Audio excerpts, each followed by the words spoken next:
Welcome back to my channel Qayyim lifestyle.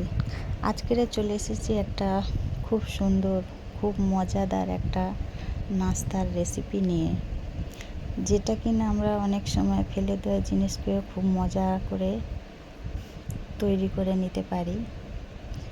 তো এখানে আমার কলা কিনা ছিল, তো কলাগুলো একটু বেশি পেকে গিয়েছে, খাবার মতো না। হ্যাঁ, এরকম কলা কিন্তু বাচ্চা কাচ্চারাও খাবে না, ফ্রেশ কলা ছাড়া তো বাচ্চারা খায় না। তো কলাটা একটু বেশি পেকে গিয়েছে। তো আমি এটাকে কি করেছি, বিকেলবেলা বসে বসে একটা ছুরির সাহায্যে পিস পিস করে কেটে নিয়েছি গোলাকারে। তো কেটে নিয়ে আমি এখানে একটা কাঁটা স্পুনের সাহায্যে এটাকে ভালো করে মিক্সড করেছি বসে বসে। তো ভাবলাম এটা দিয়ে একটা মজাদার নাস্তা তৈরি করে নিই। এখন কাঁটা চামচের সাহায্যে কিন্তু এটাকে আমি প্রত্যেকটা পিস পিস করে কেটে রাখা কলাগুলোকে এইভাবে কিন্তু আমি একদম মিক্সড করে নেব এক এক করে। এটা কিন্তু সত্যি অসাধারণ। যারা এই নাস্তাটা বাড়িতে তৈরি করে খেয়েছে তারাই জানে স্বাদটা কতটা মজার। আর যারা এখনও খাননি তারা আমার ভিডিওটা দেখার পরে যদি বাসাতে একবার ট্রাই করো তাহলে বুঝতে পারবে এটা কিন্তু একদম খুব কম সময়ের মধ্যে এই নাস্তাটা ঝটপট করে বানিয়ে নেওয়া যায়। বাচ্চাদের টিফিনও দেওয়া যায়, সন্ধ্যে চায়ের সাথে ও খাওয়া যায়। এটা কিন্তু বাড়ির সবাই মিলে অনেক মজা করে খাওয়া যায়। একদম এতে কোনো একদম এক্সট্রা কোনো খরচা নেই, অথচ কম তেলের মধ্যেও করা যায়। আর যদি চাই বেশি তেলের মধ্যে করতে সেটাও করা যায়, কিন্তু আমি এখানে মানে ফেলে দেওয়া জিনিসটাকে কিভাবে সুন্দর করে কম তেলের মধ্যে একটা কম সময়ের মধ্যে নাস্তা তৈরি করেছি সেটাই এখন দেখাবো। তো চলো, এখানে আমি নিয়ে নিয়েছি হাফ কাপের মতো দুধ। দুধটা নিয়ে কলাটা যেটাকে মিক্সড করে নিয়েছিলাম সেটাকে দুধের সঙ্গে একটু ভালো করে কিনা মিক্সড করে নেবো একটা হ্যান্ড উইচের সাহায্যে। খুব সুন্দর করে মিক্সড করে নিতে হবে যাতে ভালোভাবে দুধে ভালো করে সুন্দর করে মিক্সড করে করে নেওয়া হয়। আমি এখানে দুধটা কিন্তু দিয়েছি খুব সুন্দর টেস্টি হওয়ার জন্য, যাতে বাচ্চারা খাবে। বাচ্চারা একটু টেস্টি খাবারটাই বেশি পছন্দ করে। আর এখানে কিনা আমি পরিমাণ মতন চিনি দিয়ে নিয়েছি। মিষ্টিটা যে যার পছন্দ মতন নিলেই হবে। কেউ মিষ্টি বেশি পছন্দ করে, আবার কেউ মিষ্টি কিন্তু কম পছন্দ করে। তো আমার এখানে কাইয়ুম খাবে, আমি একটু মিষ্টিটা পরিমাণ মতো নিয়ে নিয়েছি।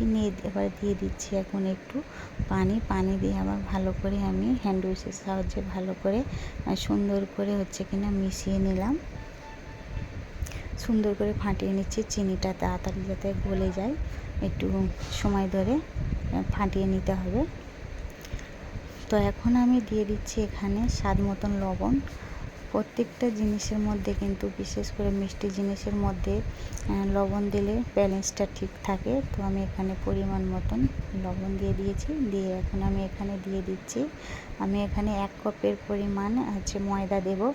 দিয়ে আমি এখন আবার হ্যান্ড উইচের সাহায্যে ভালো করে ফেটে নেব। খুব সুন্দর করে ডোটা তৈরি করতে হবে, গোলাটা একদম স্মুথভাবে। এখন ভালো করে হ্যান্ড উইচের সাহায্যে নেড়ে চেড়ে ভালো করে আমি কিন্তু এখানে তৈরি করে নেব। তো তার আগে আমি এখন আবার দিয়ে দিচ্ছি চালের গুঁড়া, ছোট কাপের হাফ কাপের পরিমাণ। চালের গুঁড়াটা দেওয়ার কারণে কিন্তু এই নাস্তাটা অনেকটা মুচমুচে বা টেস্টি হবে। ময়দা আর চালের গুঁড়ো পায়ের দেওয়ার কারণে নরম ও মুচমুচে ভাব, আর খেতেও কিন্তু অনেক ইয়াম্মি হবে। তো এখন আমি একটু ইউজ করছি বেকিং সোডা 1 চিমটে।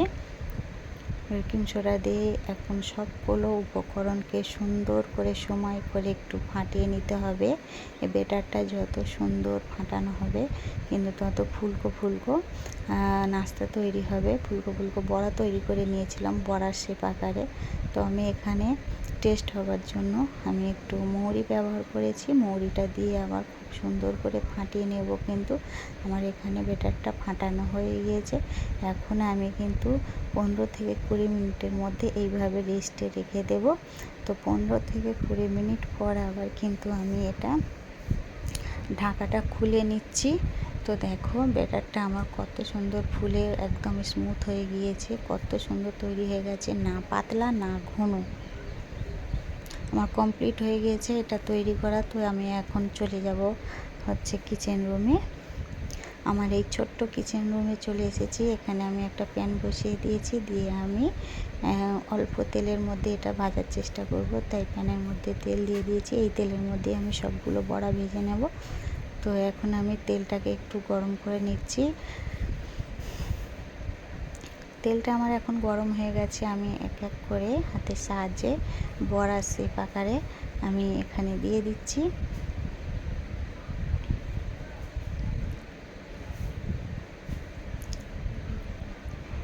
একসাথে কিন্তু অনেকগুলো এইভাবে ভেজে নেওয়া যায় খুব কম সময়ের মধ্যে, আর অল্প উপকরণ দিয়ে কিন্তু খুব সুস্বাদু একটা দারুণ বাচ্চাদের জন্য টেস্টি এবং ইয়াম্মি নাস্তা তৈরি করে চায়ের সঙ্গে সকলে মিলে অনেক মজা করে কিন্তু খাওয়া যায়।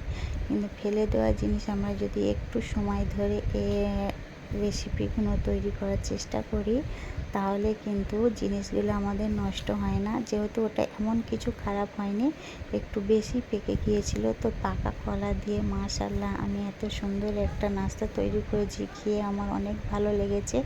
তো আমার ভিডিওটা দেখে যেসব বন্ধুরা এখনও এই পর্যন্ত এসে একটা লাইক করেনি, বন্ধুদের কাছে অনুরোধ রইল একটা লাইক করার জন্য। তোমাদের এই একটা ছোট্ট লাইক আমার ভিডিওটাকে কিন্তু অনেক দূরে গিয়ে নিয়ে যেতে সাহায্য করবে।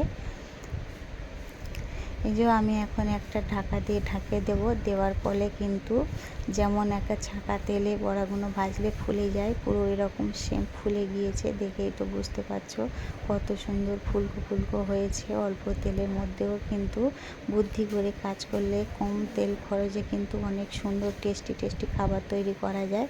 তো আমার এখানে এক পিঠ হয়ে গিয়েছে। তো আর এক পিঠ আমি এখন উল্টে দিচ্ছি একটা হাতের সাহায্যে। এইভাবে আস্তে আস্তে উল্টে কিন্তু আবার যদি ঢাকা দিয়ে দিই, খুব কম সময়ের মধ্যে কিন্তু ও পিঠটাও নরম এবং ভাজা ভাজা হয়ে যাবে আর ফুলে নরম হবে। কিন্তু আমার এক এক করে সব আবার উল্টানো হয়ে গেছে। আমি কিন্তু আবার একটা প্লেটে দিয়ে ঢাকা দিয়ে দিয়েছি। তো ঢাকা দেওয়ার পরে আর এক প্লেট হয়ে গিয়েছে। তো আমি আবার প্লেটটাকে তুলে নিয়ে এই যে দেখতেই পাচ্ছ আমার দুটো পিঠ সমানভাবে হয়ে গিয়েছে। তারপরেও কিন্তু আমি একবার উল্টে দিচ্ছি, বেশি ভালো একটু বেশি লাল করার জন্য। আমার রাস্তার ধারে বাড়ি, অনেক সময় কিনা রাস্তা দিয়ে সবাই চলাফেরা করে, অনেক কথার আওয়াজ আসে। তো সবার কাছে আমি ক্ষমা চেয়ে নিচ্ছি, যদি কেউ ডিস্টার্ব বোধ করো তো ক্ষমার দৃষ্টিতে দেখবে। তারপরেও কিছু করার নেই, আমি অনেক সাবধানে ভয়েস করি। তারপরেও তো সব সময় লোক যাতায়াত করে একদম রাস্তার গায়ে বাড়ি, যে কারণে এই সমস্যাগুলো আমাকে ফিল করতে হয়। তো এই তো আমার আর এক পিঠ খুব সুন্দর একদম ব্রাউন কালার হয়ে গিয়েছে। এইবারে আমি এক এক করে কিন্তু সবগুলো বড়াকে তুলে নেব। দেখছোই বন্ধুরা কত অল্প তেলের মধ্যে আমি কত মজার একটা নাস্তা তৈরি করে ফেলেছি, কত কম সময়ের মধ্যে। কিন্তু এগুলো কিন্তু অনেক মজা করে, বিশেষ করে এই বৃষ্টির দিনে কিন্তু বসে খেতে অনেক ভালো লাগে পরিবারকে নিয়ে আনন্দের সঙ্গে। এগুলোকে এবারে আমি এক এক করে সব তুলে নেব।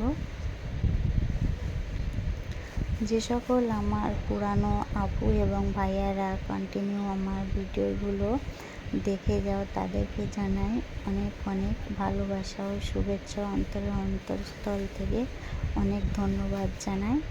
আর যে সকল নতুন বন্ধুরা আমার ভিডিওটা দেখছো, যদি ভিডিওর কোনো অ্যাঙ্গেল থেকে ভালো লেগে থাকে তাহলে বন্ধু হয়ে পাশে থেকে যেতে পারো।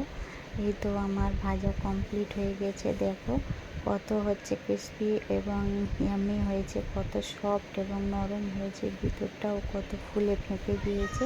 তো মাশাআল্লাহ আমাদের বাড়ির সবাই অনেক মজা করে খেয়েছিল। তো সবাইকে ভালো থাকার সুস্থ থাকার অনুরোধ রইল।